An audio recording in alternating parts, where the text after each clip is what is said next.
Disciplina Educação Física Adaptada, temática Síndrome de Down. Aqui serão os tópicos que a gente vai estar abordando durante a apresentação. Introdução: o objetivo desse seminário é apresentar a Síndrome de Down na disciplina de Educação Física Adaptada. Eu usei como abordagem a revisão de literatura, me fundamentei em artigos científicos, websites e banco de dados virtuais. O que é a Síndrome de Down? A Síndrome de Down é uma mutação genética causada pela presença de um cromossomo livre ligado ao par 21, causando uma trissomia.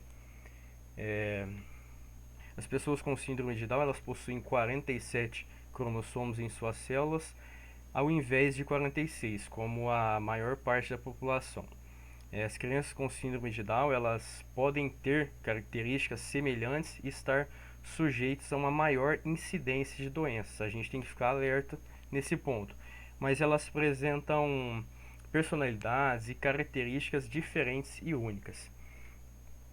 O que ocorre então para um bebê apresentar 47 cromossomos ao invés de 46 e ter a condição síndrome de Down? É importante esclarecer que o comportamento dos pais eles não causam a síndrome de Down. Isso é um mito. Não há nada que eles poderiam ter feito de diferente para evitá-la. Não é culpa de ninguém. A ciência nos denota que ou o óvulo feminino ou o espermatozoide masculino eles apresentam 24 cromossomos no lugar de 23, ou seja, um cromossomo a mais. Esse é o principal fator que talvez explica essa indagação. A síndrome de Down é a ocorrência genética mais comum que existe. Aí para vocês verem a trissomia 21 nessa imagem. Ao contrário do que todos pensam, a síndrome de Down não tem uma prevalência com questões geográficas, classe social, raça, gênero, cultura.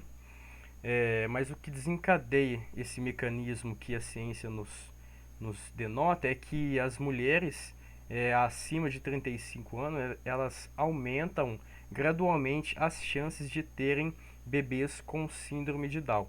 Outra característica fundamental que vale ressaltar é que as pessoas com síndrome de Down elas possuem uma afetividade acima do normal.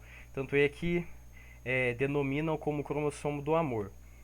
E a gente pode diagnosticar a síndrome de Down de duas maneiras: durante a gestação entre a 11ª e a 14ª semana, por ultrassom morfológica fetal para avaliar translucência nucal, ou após o nascimento com base em suas características físicas, um fato que fica bem notável, e em seguida com a realização do exame de cariotipo.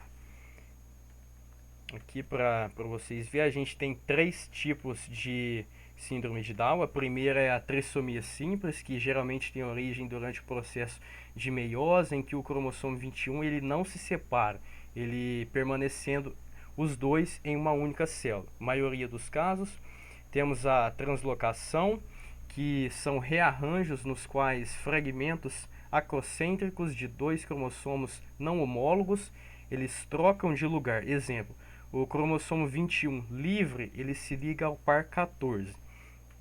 E temos o mosaico, que os gametas eles apresentam 23 cromossomos e dão origem a uma célula com 46 cromossomos. Até aí tudo certo. Mas nas próximas divisões ocorre a não disjunção do cromossomo 21 e a célula apresenta 47 cromossomos. As características da síndrome de Down, né? Rosto arredondado, os olhos amendoados, a boca pequena, a língua grande e protuberante, mãos e pés pequenos, baixa estatura, pescoço curto e largo. Essa imagem nos mostra melhor. Agora, uma questão importante são as patologias associadas à síndrome de Down. A gente sempre tem que estar atento, observando, né? A deficiência intelectual de gravidade variável, a hipotonicidade e dificuldades motoras, problemas de audição, respiração, visão e fala, distúrbios do sono, obesidade, distúrbios da tireoide, doenças como leucemia, Alzheimer, doença cardíaca estrutural, a cardiopatia congênita, e a diabetes. Eles podem apresentar um tempo de vida menor que o normal. Entretanto, é importante destacar que com o acompanhamento médico e realização das terapias necessárias, a expectativa de vida de uma pessoa com síndrome de Down pode ultrapassar os 60 anos. Existe cura? Não. É, Como a síndrome de Down não é uma doença, mas uma condição genética, uma mutação, isso é um fator que impossibilita a cura. Porém, há tratamentos. Esse primeiro artigo fala sobre pesquisadores americanos. Eles avaliaram uma regulação que a regulação de síntese evita a degradação de proteínas em todas as células, onde fica sob o controle de um processo molecular chamado resposta íntegra ao estresse. E toda vez que aparece uma anomalia no metabolismo das proteínas, as proteínas de mais, proteínas de menos ou defeituosas, uma sequência de reações é ativada, bloqueando temporariamente essa síntese.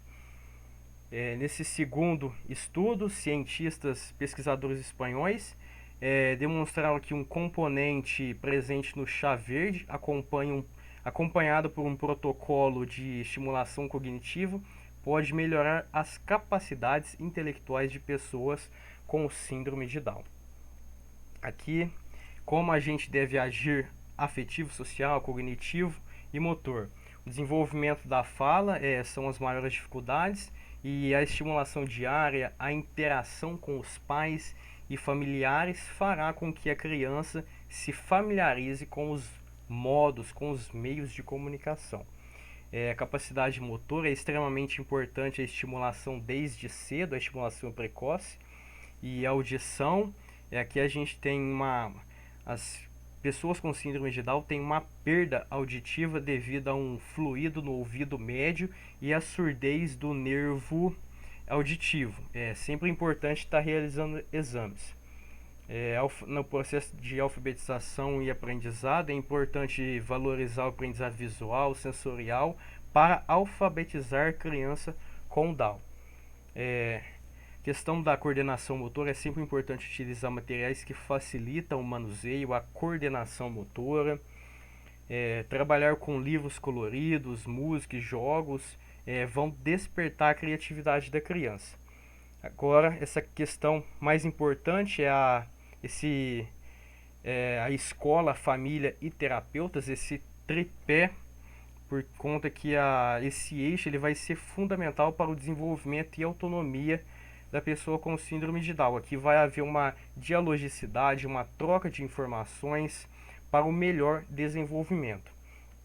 Aqui é a questão do trabalhar sempre no ritmo das crianças, porque cada uma vai ter um ritmo de desenvolvimento, cada uma terá seu tempo, e é importante a gente levar em conta as habilidades, os repertórios e experiências vividas.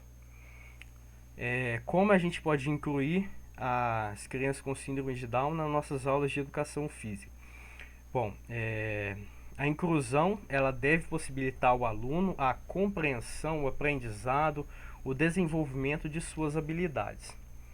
Aqui fica bem claro, e a lei nos diz isso, que a educação é um direito de todos, independente se há ou não deficiência. O papel do professor é assegurar seu aprendizado e desenvolvimento. A inclusão ela não pode ser encarada como uma forma negativa de desafio, mas ela deve ser encarada como uma oportunidade. Aqui a criança com síndrome de Down ela apresenta características físicas e psicológicas limitadas, porém elas possuem uma comprovada capacidade de aprender. Aqui elogiar a criança, isso sempre vai dar motivação e confiança, vai ser um fator fundamental para o desenvolvimento.